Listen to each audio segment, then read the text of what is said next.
If we never clean up and get rid of broken and outdated items, our schools will be overrun with junk.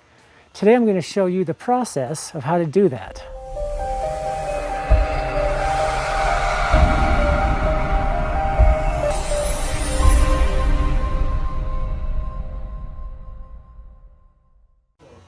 Our schools get filled with items that we no longer need or use.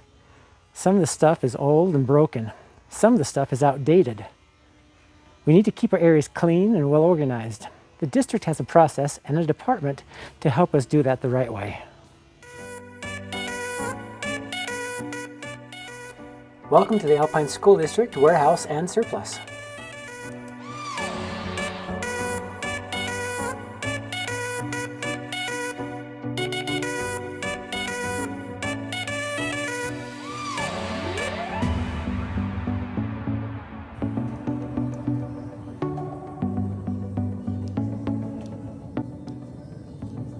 Our schools get filled with stuff that's broken and outdated. And if we don't continually surplus them or get rid of them, we're going to have our schools that are overfilled with things.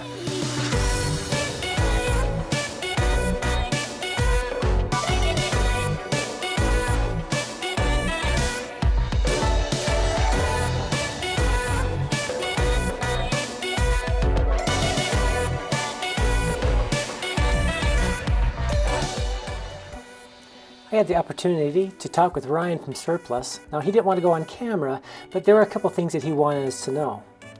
He likes to see the good things get used by different teachers instead of being sold super cheaply.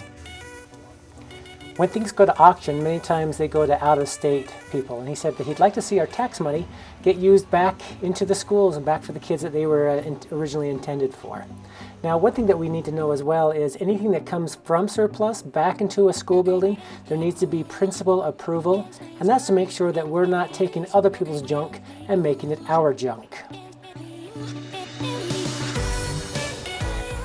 I asked him about how long does it take from when we fill out the form to when they come and pick it up, and he says that really varies and depends on what time of year it is. He says that if they have a lot of things to be doing, that it sometimes takes a little bit longer. Sometimes it is as quick as the next time that something is delivered from the warehouse. And so if your delivery date is on a Tuesday and you put this in, the next Tuesday they could be picking it up. But if it's also during the beginning of the school, he says the best thing to do is as you're cleaning up throughout the summer is to get rid of it during that time. He says their busiest time is the very beginning of school when we all come back and we've been cleaning up all summer long and now we want all these things out of our room and gone. He says that part of the year is pretty tough. So where do you need to go in order to get this stuff picked up? What we need to do is we need to go to the district website, alpineschools.org, and up here where it says district, we are going to go down to purchasing/warehouse. Now once we're here on the left hand side, you can see you can go to the public surplus so you can see what is there and available for us if you'd like to buy it, that stuff that you saw there for personal uses. If you want to get stuff picked up, we're going to go down here to surplus pickup request form. We're going to click on that. Now there's a few things that you need to know beforehand. School name, your name, telephone number. This is where it gets tricky. Location of items. It depends on your school and what you have set up. In some schools they have a certain room or a certain closet already set up for things that are being surplus. And so that needs to be a closet that's close to a door where these guys can get to it easily so they can haul this stuff out from our schools. And so that's the trickiest part right there, is the location of items. And then you're going to write down the quantity of the items you have that you're getting rid of and the description, including the problems with it, the condition. Does it work? Does it work? But if it's let's say it's a projector, the lamp's blown, but other than that it works, or it blows through lamps quickly, whatever it might be. And then once you have it in there, you need to mark it clearly that it's surplus. They don't want to show up, open up a closet that we say is surplus, pull out a bunch of things only to find out that those were not meant to be surplus. So we just need to make sure that we mark it clearly as surplus.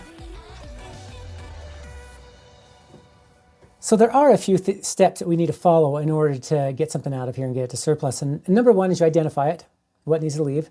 Number two is you need to get the department head or the department chair in on it to make sure that they're okay with us getting rid of it. Because sometimes they know things that we don't know. They know that we're going to be teaching this course next year and we shouldn't get rid of that because we might need that.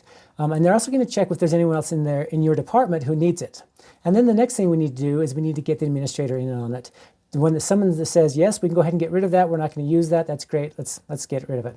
And then after that's all approved, we just get online, fill out the form, we get it to a location where they can come and pick it up, and we wait, and they pick it up.